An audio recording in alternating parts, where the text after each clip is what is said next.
რეალებს უჩნდებათ მეოთხე სახლში და მეოთხე სახლი ეს არის უკვე კუთხური სახლი, ეს ცვლილებების სახლი არის.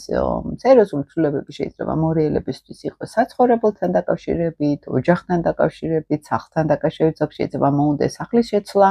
ზოგ სერიოზული ცვლილებები კონდეს ოჯახურ მდგომარეობაში, მაგალითად შეიძლება განახლების ტენდენცია იყოს, აუცილებლად ან რემონტი გავაკეთო, ან რაღაცები უნდა ვიფიქრო ჩემ ოჯახზე, რაღაც ახლებურად უნდა გავაკეთო რაღაცები, ჩემ ოჯახისთვის მნიშვნელოვანი ცვლილებები დაიწყოს, ხო? ანუ ზოგი მორიელისთვის ეს იქნება როგორც პირდაპირი ოჯახური თემები, ასევე შეიძლება იყოს ენერგია, როცა მე ჩემ თავში შიგნით რაღაცები უნდა გავარკვიო, რაღაც ძველი ტრავმებზე, რომ მეთქე სახლი ფსიქოლოგიური მხარე არის, შიდა სამყარო ჩვენი. სიზვრებს უნდა მიაქცევენ კიჩხიბებმა სხვათა შორის და მორიელებმაც სერიოზული ყურადღება, იმიტომ შეიძლება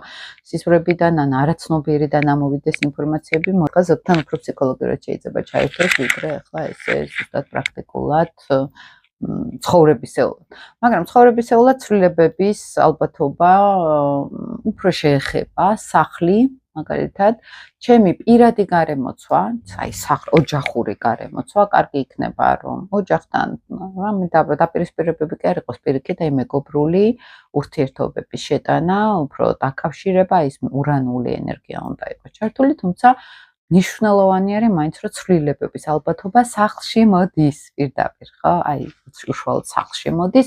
ან იძულებული ვარ რაღაცა შეიცვალოს, ან იმიგრაცია შეიძლება იყოს, ან სულ გარეთ მოძრაობაში, სიტყვაზე ზოგი მორიელი იყოს ისე რომ აი ურანული ენერგია ხო მეოთხე სახლში რომ აი მე სახლში ვერ ჩერდები და სულ სადღაც ვარ მაგალითად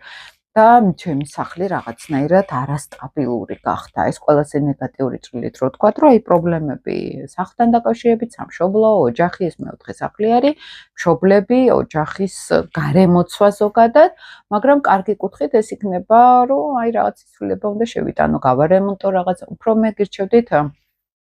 მორიელებს რომ რაღაც სიახლეები შეიტანოთ თქვენდებით და არა იძულებით. ან პატარაზე მიარემონტოთ, ან ნავიჯი შეცვალოთ, ან განაახლოთ სახლის ატმოსფერო, ხო, ეს ურანული ენერგია, აი მან წავიდოდა, ხო, რაღაცნაირად შეიცვლებოდა და ბუნებრივად შეიცვლებოდა. მან და კარგი არის ფსიქოლოგიური მუშაობა საკუთარ თავზე, დაძრავს ეს დაბნელება, რომ რამე ღრმად თუ მაქვს ტრავმები, მაგალითად, ან შინაგანი ფსიქოლოგიური პატერნები, ახლა ამის შეცვლა რადიკალურად სწრაფად, ძალიან კარგი იქნება, ხო, შედეგიანი იქნება გარკვეულწილად.